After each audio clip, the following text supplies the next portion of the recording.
ife ji maka ya wee bịa tata n'ụwa bụ a sị na omenala Igbo na ọdụ ka ife bụ ndị ọcha na-akpọ nature. How do you communicate with the nature? Now, how do you communicate with tradition? Ka eke esi wee communicate with tradition. Omenala Igbo bụ nature.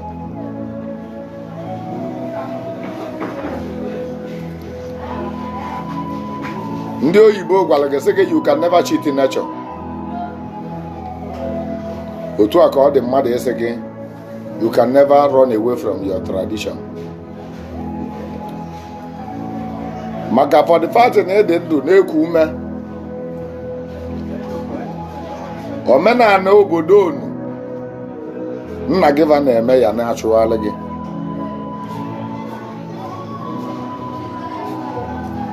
O nwere something m chọrọ ka ị mata. Ndị be anyị tụrụ n'inu si na ọ na-abụ nwata kwuo ebe o si, nwata mara ebe o si amali ya. Nwata gwalụ nna ya bụ ebe ọ na-eje, nna ya bụ agwa ebe ọ ga-ekwu ma ọ bụ na olue. Nwata kwuo ebe o si azọbi ya. O nwere so many mistakes, so many of us mere.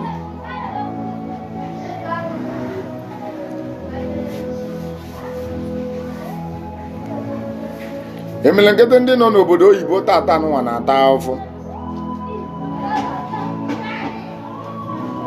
maka na ị negeletịrị ebe isi, maka na ebe isi ewere any value to you. Ọ webụzi na ọ dị vice versa, na ọ bụrụ na ị valuro nna gị na nna gị enyere gị ive o ji n'aka. Emele nkịtị ndị bụ Baịbụl wee jee obodo oyibo na-ata ahụhụ n'ebe ha nọ.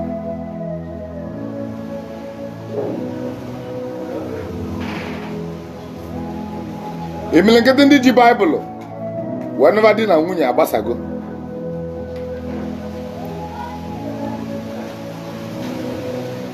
Achọrọ m ka ị malụ na anyị na-elive in the world of nature.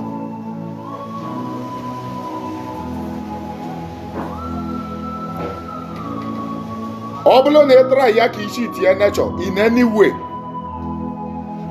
nature is going to backfire. Ọ ga-backfire gị in a way ị na-emerọ ịma na-eme imagine. O nwere so many things anyị na-eme anyị take enye common, but coming our days ọ ga-eme anyị affect. There are coming months ọ ga-eme anyị affect. There are coming years ọ ga-eme anyị serious effect in our body.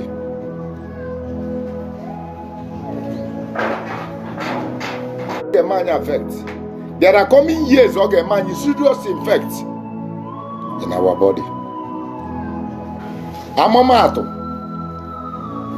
ọ na-abụ aka ọka wee mebe wee mechaa, ịtaba ọka tacha, iwepụta ise maọbụ iri ị ga-eji wee kụọ akụmakụ na-arụ ọzọ. Idevi ọkpọ nkụ, ọ bụrụ na ọkpọ nkụ o wee luo arụ ọzọ anyị akụ ọka. Iwelu mkpụrụ ọka evi osisi anya, welu mkpụrụ ọka ndị ahụ isevulu welu kụọ abakwa n'ala, ọka ahụ emeta ọzọ. Otu a ka ọ dị ebe mmadụ dị. Ibe anụnwa bụ epuruvu ya egosi gị na ọ nwere onye ya eje n'igwe. Ibe anụnwa bụ epuruvu ya egosi gị na ọ nwere onye ya eje ọkụ mmụọ. Ibe anụnwa bụ epuruvu ga-egosi gị na ebe onye si wee bịa ụwa ka o yi esi wee na. Ibe anụnwa bụ epuruvu ga-egosi gị na ewere other planet where spirit exist. Ibe anụnwa bụ epuruvu ga-egosi gị na onye ọbụla nọ n'ụwa ya anwụlịla anwụ. Ọsọ gị bụla ọgaranya, ọsọ gị dị ogbenye, ọsọ gị bụ egburi nne, ọsọ gị wee connection, ọsọ gị bụrụ politician. Onye ọbụla ebubu n'ofu a na-anụ ka a ga-enyi mụ na gị. omenala Igbo dị against mmadụ izonarị ya na ozu. Nature dị against it. Onye nwụrụ n'ienye naanị na onye ahụ ga-abịa ụwa ọzọ. There are so many things our people melu. O nwere so many things our people na-eme mbọsị bulugbo baji wee na-eto. O nwere so many people or so many things our people na-eme avoid baji wee na-adị ogologo ndụ. Ma tata n'ụwa anyị na-ata akị na-ata ichele. Ma gị mara mara na ya tala akị tara ichele. Ndị ajịja ya nwe ya n'eze.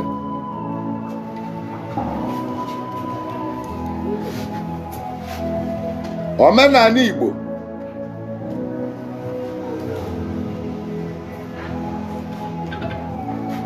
ọsọ gị jee olu jee Igbo ma gị bụ onye Igbo ịrapụkwa na omenala naanị nna gị ba na-eme maka na ọkwa na ibe dị na ana ndị ibe na-azọba ndị nọ nkụ dị na mba na-eyelu mba nri.